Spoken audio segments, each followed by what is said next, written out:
La plupart des gens ruinent leur vie simplement parce qu'ils ne savent pas se taire. Aussi simple que ça, non pas par manque de talent ou d'opportunité, mais parce qu'ils parlent trop, parce qu'ils ne réfléchissent pas avant de lâcher la première chose qu'ils ressentent, parce qu'ils réagissent comme des animaux au lieu de répondre comme des personnes qui se contrôlent. Et après, ils regrettent. Ils se demandent pourquoi tout va mal pour eux. Mais la vérité est qu'ils creusent leur propre tombe avec chaque mot inutile qu'ils prononcent. Le silence, bien utilisé, peut vous sauver la vie. Il peut vous éviter des disputes, il peut vous aider à mieux réfléchir, il peut vous rendre plus fort.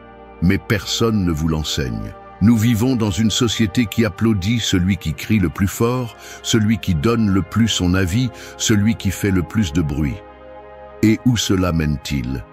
À des relations brisées, à des décisions impulsives, à des vies sans direction. Le stoïcisme a compris quelque chose que toi et moi, personne ne nous a expliqué, que chaque mot est un choix et que chaque silence peut être un acte de pouvoir.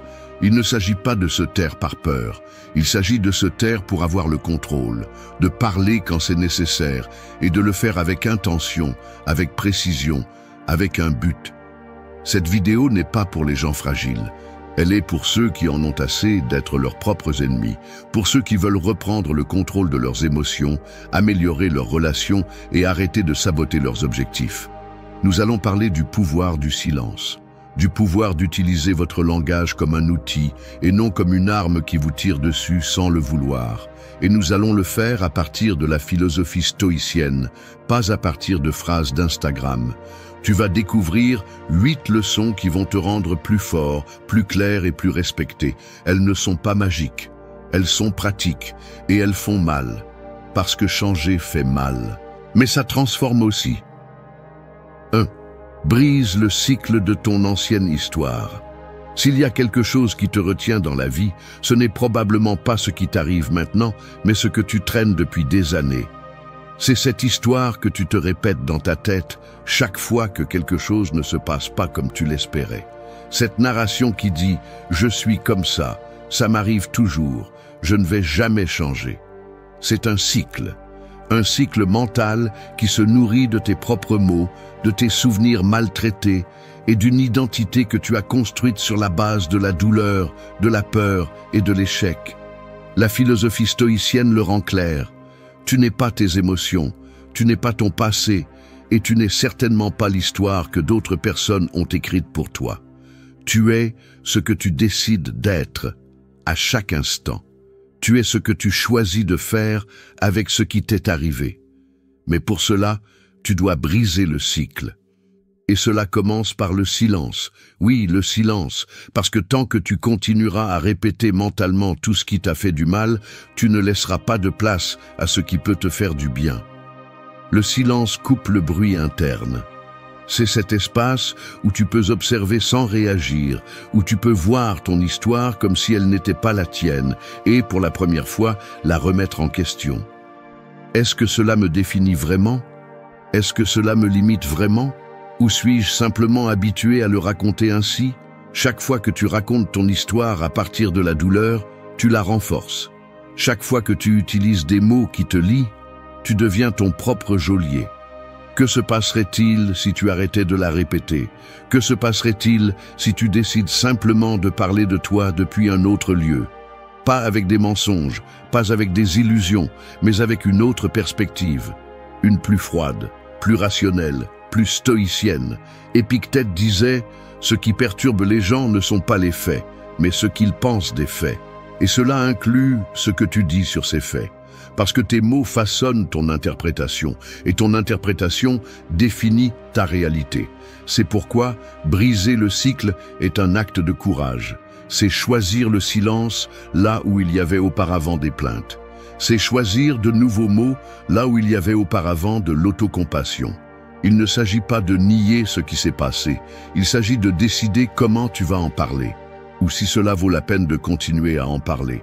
Est-ce que cela t'apporte quelque chose? Est-ce que cela te renforce? Est-ce que cela te pousse à être meilleur? Si ce n'est pas le cas, tais-le. Arrête de le répéter, parce que tout ce que tu répètes devient une partie de ton identité. Et si tu répètes la douleur, tu deviens la souffrance. Mais si tu répètes le pouvoir, la vision et le but, ton identité change. Ce changement ne se produit pas du jour au lendemain. Ce n'est pas confortable, mais c'est nécessaire, parce que tant que tu continueras à nourrir ton ancienne histoire, tu continueras à obtenir les mêmes résultats, tu continueras à réagir de la même manière, tu continueras à te saboter. Briser le cycle est un engagement envers ta future version de toi-même.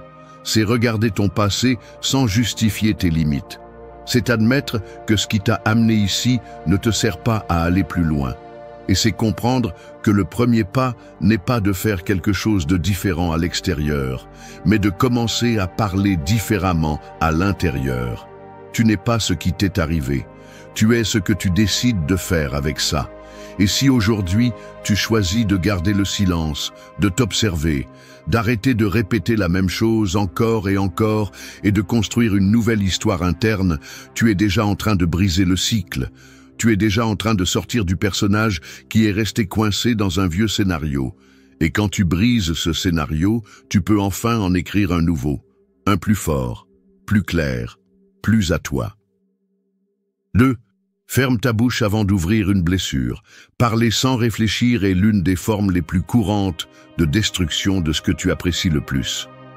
Une relation, une opportunité, ta propre image. Tout peut s'effondrer en quelques secondes à cause d'un mot mal prononcé. Parce que les mots ne sont pas emportés par le vent.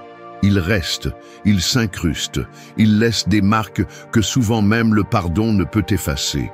La plupart des gens vivent en réagissant. Ils se laissent emporter par la colère, l'orgueil, la frustration et parlent sans frein. Ils défendent leur impulsivité en disant « c'est comme ça que je suis » ou « je ne peux pas rester silencieux », comme si c'était une vertu.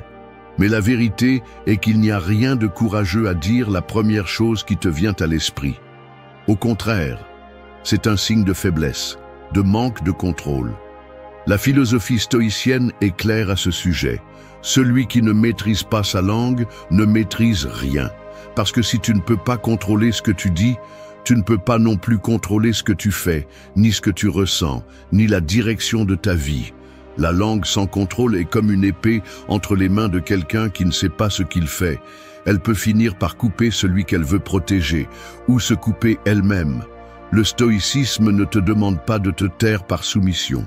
Il te demande de réfléchir avant de parler, d'observer l'émotion avant de l'exprimer, de choisir tes mots avec la même précision qu'un chirurgien choisit son outil. Parce qu'un mot peut guérir, mais il peut aussi ouvrir une blessure que même le temps ne peut refermer. T'es-tu déjà arrêté pour penser combien de conflits inutiles tu as créés simplement parce que tu ne savais pas te taire à temps? Combien de fois as-tu gâché quelque chose de bien simplement parce que tu voulais avoir le dernier mot? Combien de fois as-tu parlé à partir de la blessure et non à partir de la raison? Ferme ta bouche, non pas comme un acte de faiblesse, mais comme un acte de pouvoir. Parce qu'il faut beaucoup plus de courage pour se taire quand tu bouillonnes à l'intérieur que pour lâcher la première chose qui te vient à l'esprit.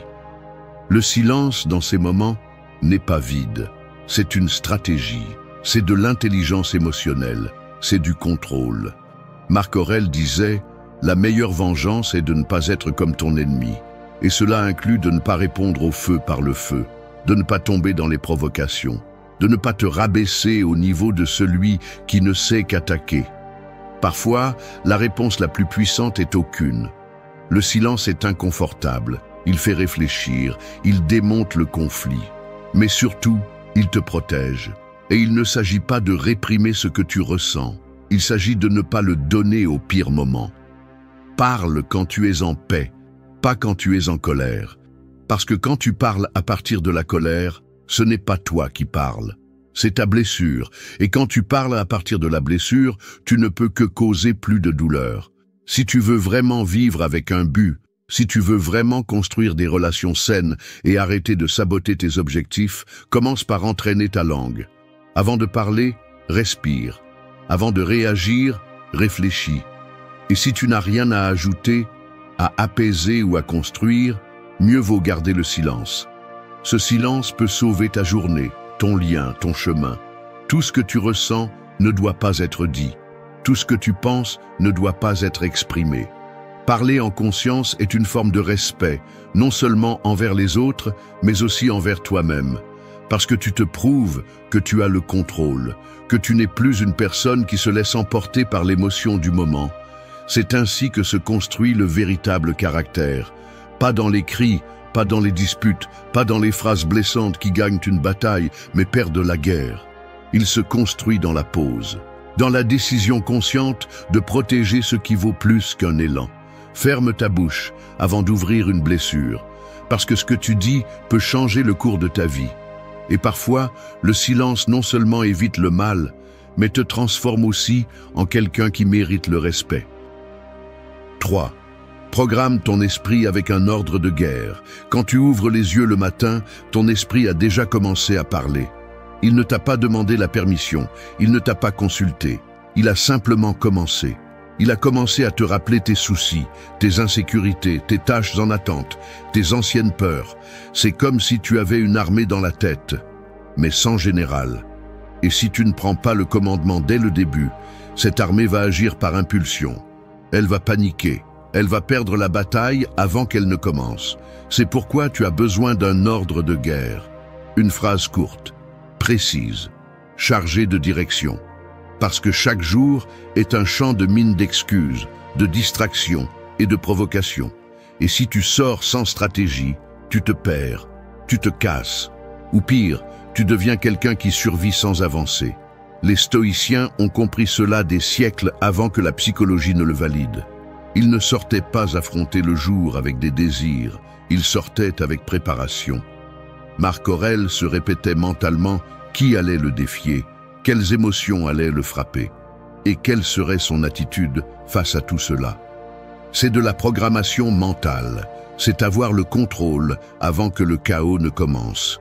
Il ne s'agit pas de répéter des phrases vides devant le miroir, il s'agit d'installer dans ta tête une directive claire, quelque chose qui te guide quand l'émotion veut te dominer, quelque chose qui fonctionne comme une épée, légère mais mortelle. Aujourd'hui, je suis plus fort que mon doute. Aujourd'hui, j'avance même si je n'en ai pas envie. Aujourd'hui, je ne cède pas un pas à mon ancienne version. L'esprit fonctionne comme un système d'exploitation. Et ce que tu dis, ce que tu répètes, c'est le code qui installe ton comportement. Tu veux agir avec discipline? Programme-le. Tu veux arrêter de réagir comme toujours? Ordonne-le. Parce que si ce n'est pas toi qui donne l'ordre, ce sera ta peur, ta paresse, ton passé. Chaque fois que tu te parles comme une victime, tu cèdes le commandement. Et chaque fois que tu te donnes un ordre ferme, tu reprends le pouvoir. Ton langage n'est pas un ornement, c'est un déclencheur. C'est la première brique de tout ce que tu vas construire ou détruire ce jour-là. Et ce n'est pas seulement ce que tu dis qui compte, c'est la façon dont tu le dis. Ce n'est pas la même chose de dire « je vais essayer » que « aujourd'hui, je le fais avec ou sans envie ». Ce n'est pas la même chose de dire « nous verrons ce qui se passe » que « aujourd'hui, il n'y a pas de place pour les excuses ». Le ton est tout. Ton esprit n'a pas besoin que tu le traites avec douceur. Il a besoin que tu le diriges avec force. Imagine que tu es dans une caserne, tu te réveilles et il y a du chaos dehors, des cris, de la confusion. Tes soldats, tes pensées, tes émotions, tes décisions te regardent en attendant une direction. Et toi, en tant que commandant, tu as deux options. Rester silencieux et laisser le chaos les emporter. Ou te lever et donner l'ordre d'aller. Ferme, clair, non négociable. Vas-tu te lever aujourd'hui comme d'habitude, en attendant de ressentir de la motivation, en laissant ton esprit vagabonder sans direction? Ou vas-tu commencer la journée comme une personne stoïcienne, avec un ordre qui te rappelle que tu n'es pas dans ce monde pour réagir, mais pour agir? Répète-le, écris-le, crie-le si nécessaire, mais laisse-le clair, ton esprit a un propriétaire, et ce propriétaire, c'est toi. 4. Protège ta vision comme un secret sacré. Tout le monde ne mérite pas de savoir ce que tu construis. Tout le monde n'a pas la maturité pour le comprendre, ni la capacité pour te soutenir, ni la concentration pour le respecter. Et pourtant, nous racontons souvent tout. Nous partageons nos objectifs, nos plans, nos idées, comme s'ils étaient du domaine public, comme s'il n'y avait pas de conséquences. Mais la réalité est différente. Nous vivons entourés d'opinions, de critiques, de jugements déguisés en conseils. Et chaque fois que tu exposes ta vision trop tôt, tu la mets en danger. Parce que le bruit extérieur commence à s'infiltrer dans ton processus interne. Les doutes des autres deviennent tes doutes. Leurs peurs deviennent tes limites. Leur médiocrité commence à sembler raisonnable. C'est pourquoi, si tu as une vision claire, protège-la. Ne l'expose pas comme si c'était n'importe quoi. Ne la mets pas sur la table en attendant une approbation. Une vision n'a pas besoin d'applaudissements. Elle a besoin d'action, de discipline, de silence, de concentration. La philosophie stoïcienne enseigne qu'on n'a pas besoin de montrer tout ce qu'on fait, que le véritable progrès est silencieux, que ce qui vaut vraiment la peine se construit loin des regards des autres. Parce que l'ego veut parler, l'ego veut reconnaissance, mais le caractère veut des résultats. Protéger ta vision ne signifie pas te cacher par peur. Cela signifie respecter ton processus. Cela signifie comprendre qu'il y a des choses qui n'ont de sens que pour toi et qui n'ont pas besoin de validation. Cela signifie accepter qu'il y aura des personnes qui ne comprendront pas, qui critiqueront ou même mépriseront. Et c'est bien. Ce n'est pas leur chemin, c'est le tien. Comment protège-t-on une vision? D'abord, en fermant la bouche. Tu n'as pas besoin de tout raconter. Tu n'as pas besoin d'expliquer chaque étape. Si quelque chose est important pour toi, le garder en silence peut être la façon la plus puissante de le nourrir. Comme une graine sous terre. Personne ne la voit, mais elle grandit. Elle prend de la force. Elle se prépare à percer la surface avec force. Deuxièmement, en choisissant avec qui tu partages ce que tu fais. Toutes les personnes ne méritent pas d'avoir accès à ta vision. Certaines personnes viennent seulement projeter leur frustration, à donner leur avis sans savoir, à saboter sans s'en rendre compte. Sois sélectif, protège ton énergie. Il ne s'agit pas d'être méfiant, mais d'être conscient. Troisièmement, en parlant avec tes actions. Le stoïcien ne promet pas, il fait. Il ne se vante pas, il avance, il ne discute pas, il démontre, et cela devient une forme de respect envers soi-même, parce que lorsque tu protèges ta vision, tu protèges aussi ton identité. Tu dis, ceci est à moi, je le construis, et je ne vais pas le donner à n'importe quelle voix qui veut donner son avis sans avoir rien fait. Beaucoup de projets meurent avant de commencer parce qu'ils ont été partagés trop tôt. Parce qu'on a cherché l'approbation au lieu de l'engagement. Parce qu'on a confondu l'émotion de le raconter avec la satisfaction de l'accomplir. Ne tombe pas dans ce piège. Ta vision est un endroit où tu vas. Et comme toute destination importante, elle nécessite des cartes, de la planification et des pas fermes. On n'y arrive pas en parlant, on y arrive en marchant, et souvent en silence. Alors protège-toi. Protège ta vision comme si c'était un secret sacré, non pas parce que tu as peur qu'on te la prenne, mais parce que tu comprends que tout le monde n'est pas prêt à la voir. Parce que tu sais que le véritable pouvoir n'a pas besoin d'être expliqué. Il a juste besoin d'être vécu. 5. Filtre les voix comme tu filtrerais l'eau que tu bois. Boirais-tu de l'eau sale? Prendrais-tu un liquide plein de bactéries, de déchets et de poisons? Sûrement pas. Alors, pourquoi permets-tu que des voix contaminées entrent dans ton esprit? Des opinions malveillantes, des critiques sans fondement, des conseils qui naissent de la peur ou de l'échec des autres, des mots qui ne te renforcent pas, mais qui t'affaiblissent, des idées qui ne te poussent pas, mais qui t'arrêtent. L'esprit est aussi vulnérable que le corps. Ce que tu consommes avec les oreilles et les yeux est aussi important que ce que tu consommes avec la bouche. Si tu ne filtres pas ce qui entre, tu t'intoxiques. Et quand tu t'intoxiques mentalement, tu commences à penser comme tu ne veux pas, à agir comme tu n'es pas, à vivre une vie qui ne te représente pas. La philosophie stoïcienne insiste sur le fait que l'on doit protéger son intérieur avec la même intensité que l'on protège sa santé. Épictète disait « Ne laisse pas les opinions des autres te confondre ou te détourner de ton chemin. Et comment y parvient-on? En filtrant, en observant chaque mot que tu reçois comme si c'était une goutte d'eau. Est-ce propre? Vient-il de quelqu'un qui a vécu ce qu'il dit? Est-ce cohérent avec tes valeurs? Sinon, laisse-le passer. Ne le prends pas. Ne le fais pas tien. Souvent, les voix qui t'affectent le plus ne sont pas celles de l'extérieur, mais celles qui vivent déjà en toi. Des voix du passé, des figures qui t'ont sous-estimé, des amis qui se sont moqués, des personnes qui ont semé des doutes sur ton chemin. Et sans t'en rendre compte, ces voix sont devenues une partie de ton dialogue interne. Mais elles ne sont pas à toi, ce sont des bruits. Ce sont des résidus mentaux qui doivent être filtrés. Et comment filtre-t-on ces voix? Avec conscience, avec présence, en écoutant oui mais sans tout absorber. Tout ce que quelqu'un dit ne mérite pas ton attention. Tout conseil n'est pas utile. Toute critique n'est pas précieuse. Il faut savoir distinguer entre celui qui construit et celui qui projette seulement sa frustration. Filtrer signifie aussi choisir tes sources avec intention. Qui écoutes-tu tous les jours? Que consommes-tu? Quel type de personne as-tu près de toi? Quel type de contenu nourrit ton esprit? Parce que beaucoup de gens ne échouent pas par manque de capacité. Ils échouent parce qu'ils sont entourés de personnes qui ne croient en rien, qui ne font rien, qui ne cherchent rien.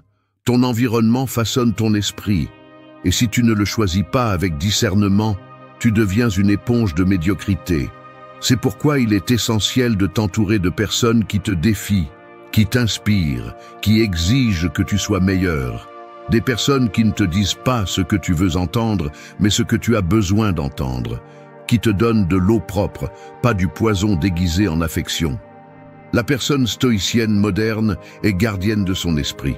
Elle ne permet pas à n'importe qui d'entrer. Elle ne se laisse pas manipuler par le bruit. Elle n'accepte pas les voix qui n'apportent rien. Et si une voix interne commence à saboter, elle la confronte. Elle la questionne, elle la rééduque, parce qu'elle comprend que ce que tu écoutes tous les jours devient ce que tu penses.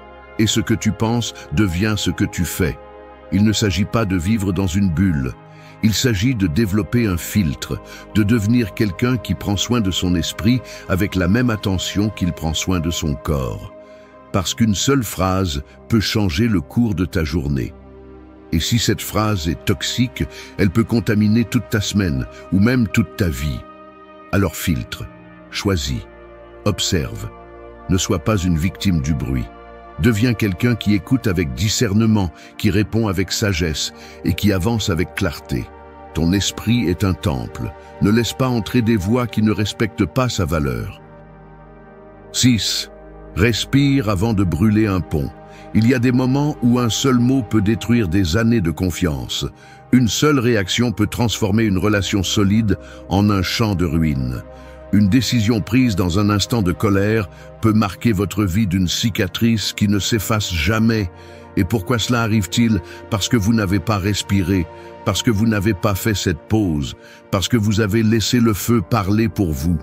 Tout le monde a cet élan, cette chaleur dans la poitrine qui monte, ce besoin de répondre, de se défendre, d'attaquer avant d'être blessé. Mais si vous ne le contrôlez pas, ce feu ne brûle pas seulement l'autre personne. Il vous brûle aussi de l'intérieur, et bien souvent, il vous laisse seul au milieu des cendres. Les stoïciens le savaient, c'est pourquoi ils entraînaient leur esprit à ne pas réagir à partir de l'émotion, mais à partir de la raison. Sénèque a écrit « Le plus grand pouvoir consiste à ne pas se laisser emporter par la fureur. » Et cela ne signifie pas se réprimer, cela signifie se gouverner. Cela signifie ne pas laisser vos émotions prendre le contrôle du volant lorsque la route devient dangereuse. Respirer avant d'agir n'est pas un acte de faiblesse, c'est un acte de force intérieure, parce qu'il faut plus de courage pour se retenir que pour exploser. N'importe qui peut crier, n'importe qui peut insulter, n'importe qui peut couper un lien par colère. Mais tout le monde ne peut pas s'arrêter, observer son émotion et décider de ne pas être esclave de celle-ci. Au moment précis où vous sentez que vous allez exploser, vous avez une opportunité, une petite fissure dans le temps, un espace de silence entre le stimulus et votre réponse. Cet espace est tout. C'est là que se définit si vous allez avancer en tant que personne ferme et consciente, ou si vous allez répéter la même réaction que vous connaissez déjà, celle qui finit toujours mal. Respirer n'est pas seulement une action physiologique, c'est une déclaration de domination. C'est dire à votre esprit « je suis aux commandes, je ne réagis pas comme un réflexe, j'agis avec intention ». Et cette intention peut sauver des liens, elle peut sauver votre crédibilité, elle peut éviter des erreurs qui se transforment ensuite en regrets. Tous les ponts ne doivent pas être maintenus. Il y a des relations, des situations ou des environnements qu'il vaut mieux laisser derrière soi. Mais même pour cela, il y a des façons de faire. Ce n'est pas la même chose de s'éloigner avec fermeté que de s'éloigner avec colère. Ce n'est pas la même chose de poser des limites que de tout détruire sur son passage. Quand vous agissez à partir de la colère, vous pouvez avoir raison, mais vous perdez le respect. Vous perdez l'équilibre, vous perdez le contrôle. Une respiration profonde ne résoudra pas tous vos problèmes, mais elle peut éviter que vous les multipliez. Elle peut vous donner l'espace mental dont vous avez besoin pour voir les choses sous un autre angle. Elle peut vous redonner le pouvoir que vous êtes sur le point de céder dans un accès de colère. Nous vivons dans un monde où réagir rapidement est devenu la norme. Mais cette vitesse émotionnelle nous détruit, elle nous rend impulsifs, volatiles, instables. La personne qui respire avant d'agir devient une rareté, mais aussi une force. Parce que pendant que d'autres brûlent des ponts par orgueil, vous devenez quelqu'un qui construit à partir de la conscience. La prochaine fois que vous sentirez que tout monte à votre poitrine, que vous voulez répondre avec colère, que vous voulez tout couper, faites la chose la plus difficile, ne faites rien, respirez, attendez, réfléchissez, et seulement après, décidez, depuis le calme, depuis le contrôle, depuis votre meilleure version. Il ne s'agit pas de tout supporter, il s'agit de choisir comment et quand agir. Il s'agit de parler depuis la clarté, pas depuis la colère. Parce que le silence qui suit une respiration peut être plus sage que 1000 mots dits dans un élan. Avant de brûler un pont, respirez. Parce que parfois, ce pont peut encore vous mener à un endroit qui en vaut la peine. 7. Construit dans l'ombre, pas sous les projecteurs. Il y a un piège très courant dans ce monde, vouloir être vu avant d'être prêt. Montrer des résultats sans avoir fait le travail. Recevoir des applaudissements sans les avoir mérités. C'est le besoin de reconnaissance immédiate, de validation externe, d'attirer l'attention. Même si ce que tu construis n'est encore qu'une façade. Mais le réel n'a pas besoin de projecteur. Le réel se forme dans l'ombre, dans le silence. Dans cet endroit où personne n'applaudit, où personne ne pose de questions, où personne ne te regarde. C'est là que le caractère se forge. C'est là que la discipline s'entraîne. C'est là que les projets solides grandissent, les changements véritables et les résultats qui perdurent. Les stoïciens parlaient peu et agissaient beaucoup. Ils ne cherchaient pas l'attention, ils cherchaient la cohérence, parce qu'ils savaient que l'ego est une distraction déguisée en motivation. Et si tu laisses cela te contrôler, tu finiras par agir pour plaire, pas pour avancer. Tu dépendras du « j'aime », du « tu le fais bien », du « continue comme ça ». Comme si ton progrès avait besoin de témoins pour être réel. Construire dans l'ombre, c'est choisir l'inconfort de l'anonymat. C'est décider que ta croissance n'a pas besoin d'être exhibée pour avoir de la valeur. C'est travailler quand personne ne te voit. T'efforcer sans caméra, maintenir ta routine sans avoir à partager chaque étape. Parce que tu sais que l'important n'est pas ce que les autres perçoivent, mais ce que tu sais que tu fais. Et ce n'est pas facile. Le monde actuel te pousse à tout montrer, à partager tes progrès, tes réalisations, tes habitudes, à transformer ta vie en une vitrine. Mais ce qui est trop exposé, s'use. Ce qui est montré avant l'heure perd de la force. Et souvent, cela se dégonfle. Ton processus a besoin d'intimité. Il a besoin de ce lieu sacré où tu peux te tromper sans être jugé, avancer sans pression extérieure et apprendre sans avoir à prouver quoi que ce soit à qui que ce soit. Parce que la véritable transformation ne fait pas de bruit. La véritable discipline n'a pas besoin d'explication. Construire dans l'ombre signifie aussi protéger ton énergie. Ne pas la gaspiller en expliquant tes plans à des personnes qui ne les comprennent pas. Ne pas t'épuiser à justifier tes décisions. Ne pas perdre de vue en cherchant l'approbation. Cela signifie agir avec vision, pas avec l'anxiété d'être reconnu. Il y a une grande différence entre construire pour avancer et construire pour être vu. L'une te renforce, l'autre t'affaiblit.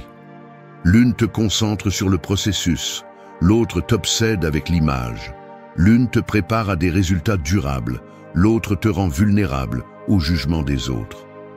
La personne stoïcienne moderne n'a pas besoin de projecteur. Elle a besoin d'engagement, elle a besoin de structure, elle a besoin d'une vision claire et d'un silence fertile, parce qu'elle sait que lorsque le moment viendra, lorsque les résultats parleront d'eux-mêmes, elle n'aura pas besoin d'expliquer quoi que ce soit.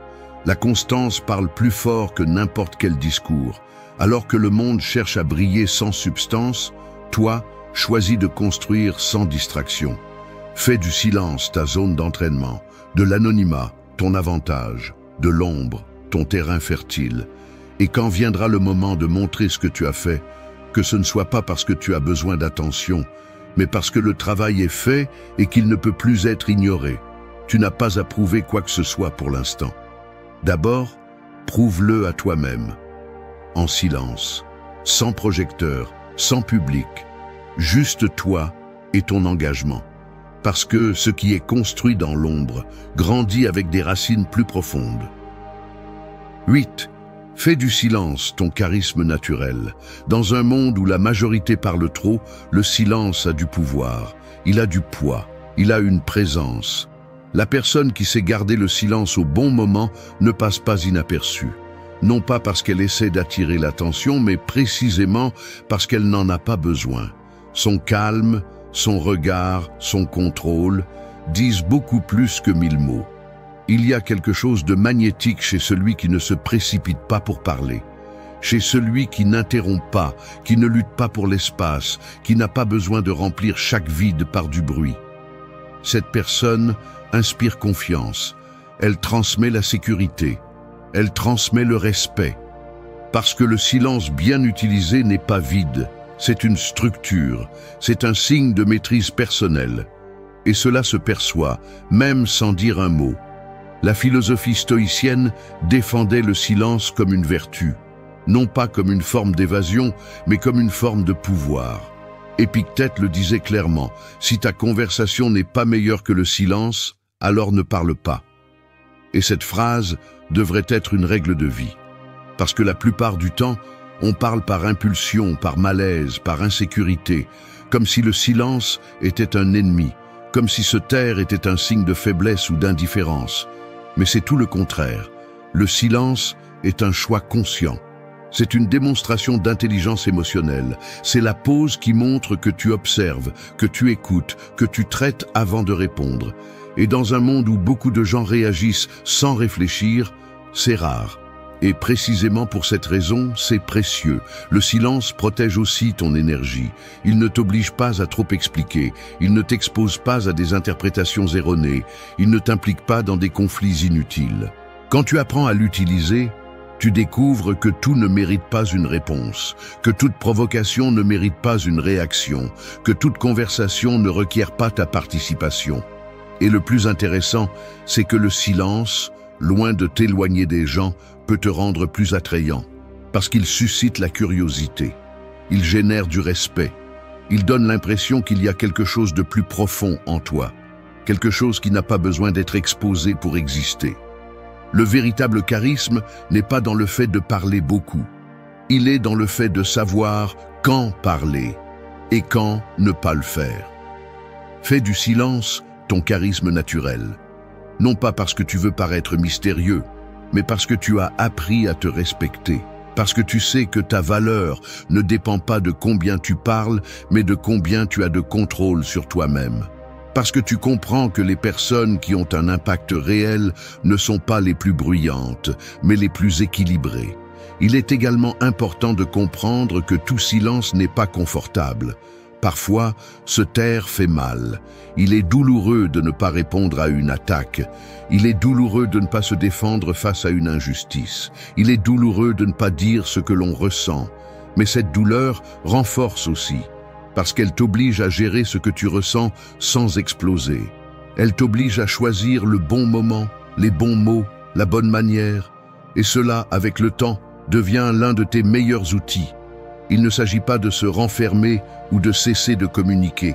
Il s'agit de choisir le silence comme un outil, comme une façon de se positionner, comme un langage en soi, parce que le silence communique aussi.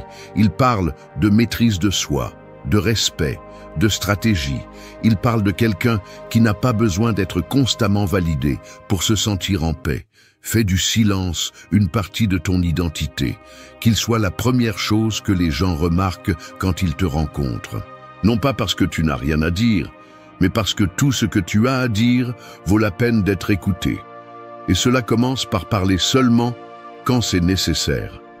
Dans un monde où beaucoup de gens veulent être vus et entendus, deviens quelqu'un qui laisse une trace même en silence, parce que quand tu maîtrises le silence, tu maîtrises ta présence. Et quand tu maîtrises ta présence, tu n'as plus besoin d'impressionner personne. Merci d'être resté jusqu'à la fin de la vidéo. Si vous avez tout vu, commentez « Je suis stoïcien » comme notre signe secret, indiquant que vous êtes un véritable apprenant du stoïcisme. N'oubliez pas de vous abonner et de liker la vidéo si elle vous a plu. Rendez-vous dans la prochaine vidéo et rappelez-vous, continuez à cultiver votre esprit stoïque.